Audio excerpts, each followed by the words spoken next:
Hey everyone, welcome back to my YouTube channel. I hope आप सभी अच्छे होंगे। चैनल पर नए हैं तो द फिल्मी रासलीला चैनल को सब्सक्राइब करना बिल्कुल भी ना भूलें। आज की इस वीडियो में मैं आपके लिए लेकर आई हूं मंगल लक्ष्मी के सेट से एक बड़ी अपडेट, इसलिए वीडियो को अंत तक जरूर देखिएगा। तो चलिए वीडियो को स्टार्ट करते हैं। आने वाले एपिसोड में आपको बहुत ज़्यादा धमाके देखने को मिल सकते हैं, क्योंकि जिस तरीके से जिया ने लक्ष्मी को कॉल किया है वो वाकई काफ़ी ज़्यादा डरावना है, खतरनाक है। क्योंकि जिस लड़की को अभी तक लक्ष्मी से डर लगता था, वो अचानक से लक्ष्मी को क्यों बुला रही है, यही सबसे बड़ा डाउट है। आज इसी डाउट को हम यहाँ क्लियर करने वाले हैं। एक्चुअली आपको बता दें कि जिस तरीके से गायत्री कार्तिक से मिलने गई थी, तो वहां पर जिया की माँ ने गायत्री को देख लिया था।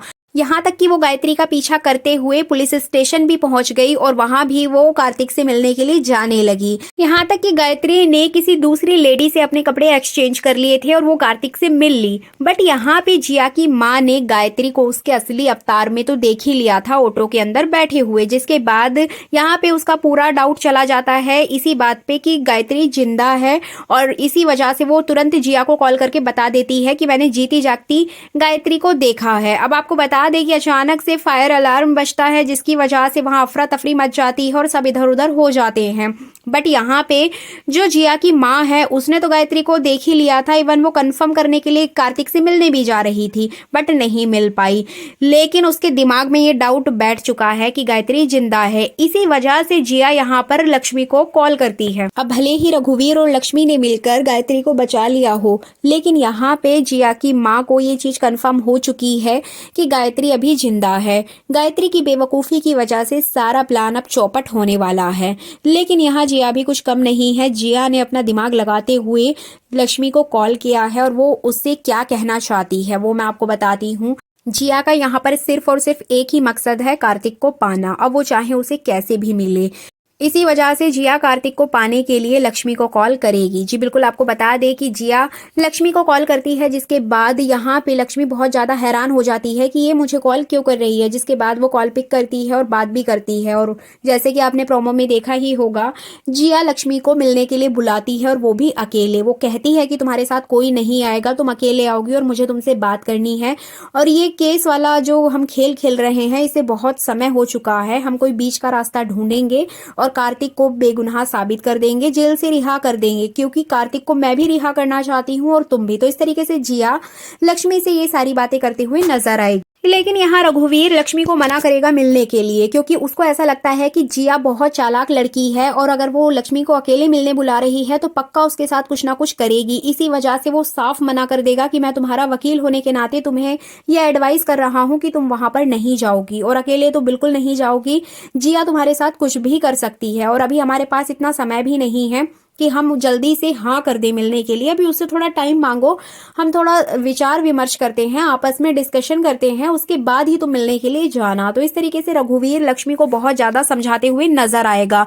लेकिन लक्ष्मी उसकी एक भी बात नहीं सुनेगी। वो उसको कहेगी कि अभी हमारे पास बिल्कुल भी टाइम नहीं है रघुवीर जी। तो इस तरह से लक्ष्मी बार बार उससे जिद करते हुए नजर आएगी और साथ में रघुवीर उसको बार बार समझाते हुए नजर आएगा कि तुम मत जाओ अकेले। वो कुछ ना कुछ चाल चलेगी और तुमको फंसा देगी। हमारे लिए अभी ये ठीक नहीं है।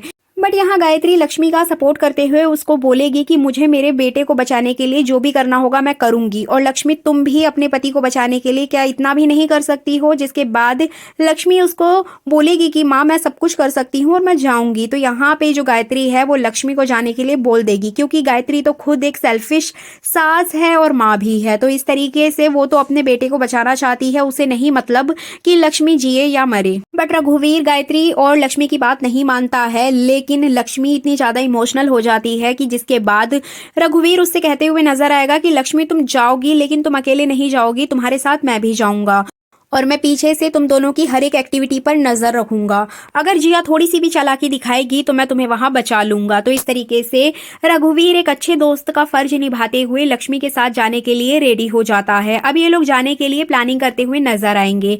इधर लक्ष्मी गायत्री को समझाते हुए नजर आएगी कि आप परेशान मत हो, हम मिलकर कुछ ना कुछ करेंगे और कार्तिक जी को जल्द ही रिहा करवा देंगे। जिसके बाद रघुवीर फिर से गायत्री को उसी कमरे में ले जाकर छोड़ देता है जिसमें कि उसने पहले उसको छोड़ा था, मतलब कबाड़ खाने में। जी बिल्कुल, आपको बता दें क्योंकि गायत्री ऑलरेडी इतनी बड़ी बेवकूफ़ी कर चुकी है, जिसके बाद रघुवीर उसको फिर से उसी कबाड़ खाने में छोड़ देगा और यहाँ पे गायत्री बिना कुछ कहे चुपचाप वहीं पे पड़ी रहेगी क्योंकि उसको भी अपनी गलती का एहसास हो चुका है। अब इधर अगर बात करें जिया की, तो जिया ये बात तो जान ही चुकी है कि गायत्री जिंदा है। लक्ष्मी, रघुवीर और गायत्री मिलकर उसके साथ खेल खेल रहे हैं, लेकिन जिया और उसकी माँ को इससे फर्क नहीं पड़ता कि गायत्री जिंदा है या मर चुकी है। उन्हें फर्क पड़ता है कार्तिक से। यहाँ पे उनका मेन मोटिव है कार्तिक को पाना। इसी वजह से वो लक्ष्मी के सामने एक शर्त रखने वाले हैं, मतलब लक्ष्मी से एक डील करने वाले हैं, जिसमें कि लक्ष्मी से जिया बोलते हुए नजर आने वाली है कि लक्ष्मी, मैं तुम्हारे कार्तिक को रिहा करवा सकती हूँ क्योंकि कार्तिक की रिहाई मैं भी चाहती हूँ, बट उसके लिए तुम्हें उसकी जिंदगी से जाना पड़ेगा और उसकी जिंदगी में मुझे आना है। मैं अपने कार्तिक को पाना चाहती हूँ दोबारा से और मैं उसको बेगुनाह साबित करके कोर्ट से उसे रिहाई दिला सकती हूँ। अगर तुम कार्तिक से सच में प्यार करती हो और अगर तुम चाहती हो कि कार्तिक जेल से रिहा हो जाए तो तुम उसकी जिंदगी से दूर चली जाओ और इतना दूर चली जाओ कि उसकी जिंदगी में कभी भी तुम्हारा साया ना पड़ पाए। तो इस तरीके से लक्ष्मी के सामने वो ये शर्त रखते हुए नजर आएगी। अब ये सारी बातें सुनकर लक्ष्मी एकदम शॉक हो जाएगी कि वो तो अपने कार्तिक को इतना ज्यादा प्यार करती है, लेकिन वो कैसे उसको छोड़ के जा सकती है। एंड फाइनली लक्ष्मी के सामने एक बहुत बड़ी प्रॉब्लम आ चुकी है क्योंकि जिया को उनके खेल के बारे में सारी चीजें पता चल चुकी हैं कि रघुवीर, गायत्री और लक्ष्मी मिलकर एक बहुत बड़ा गेम खेल रहे हैं। गायत्री जिंदा है और अगर वो चाहती है कि कार्तिक जेल से रिहा हो जाए तो कार्तिक की जिंदगी से लक्ष्मी को जाना पड़ेगा, वरना वो सारी बातें कोर्ट में बता देगी कि किस तरीके से इन लोगों ने कार्तिक के रिहा होने के लिए भूत वाला पूरा ड्रामा किया था, जिसके बाद उल्टा यही लोग फंस जाएंगे और केस में और भी बड़ी प्रॉब्लम आ सकती है। यहाँ पे लक्ष्मी बहुत ज्यादा हैरान हो जाएगी कि गायत्री की बेवकूफ़ी की वजह से उनका सारा प्लान फ्लॉप हो गया और अब उसे क्या करना है। अब आपको बता दें कि आने वाले एपिसोड की जो अपडेट मेरे पास आई है वही मैं आपको यहाँ प्रोवाइड करा रही हूँ। यहाँ पे लक्ष्मी के पास एट द लास्ट मोमेंट यही ऑप्शन बचेगा कि वो कार्तिक की जिंदगी से चली जाए और यहाँ पे लक्ष्मी इमोशनल होकर उसकी जिंदगी से जाने की बात कहते हुए नजर आएगी। लेकिन रघुवीर कभी भी लक्ष्मी को अकेला नहीं छोड़ेगा क्योंकि वो एक सच्चे दोस्त का फर्ज निभा रहा है। अब देखना इंटरेस्टिंग होगा कि रघुवीर किस तरीके से लक्ष्मी और कार्तिक को मिलाने के लिए आगे क्या नया प्लान बनाते हुए नजर आएगा, या फिर लक्ष्मी जिया के सामने घुटने टेक देगी।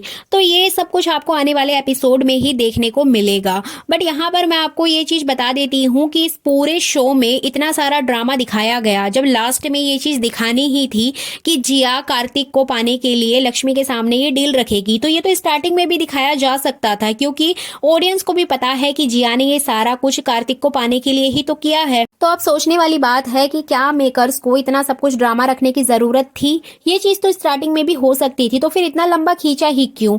इसी वजह से मंगल लक्ष्मी सीरियल इतना बोरिंग होता जा रहा है। तो ये था मेरा पर्सनल ओपिनियन। आपको क्या लगता है कमेंट करके जरूर बताइएगा। चैनल पर नए हैं तो सब्सक्राइब करें, वीडियो अच्छी लगी है तो लाइक जरूर कीजिएगा।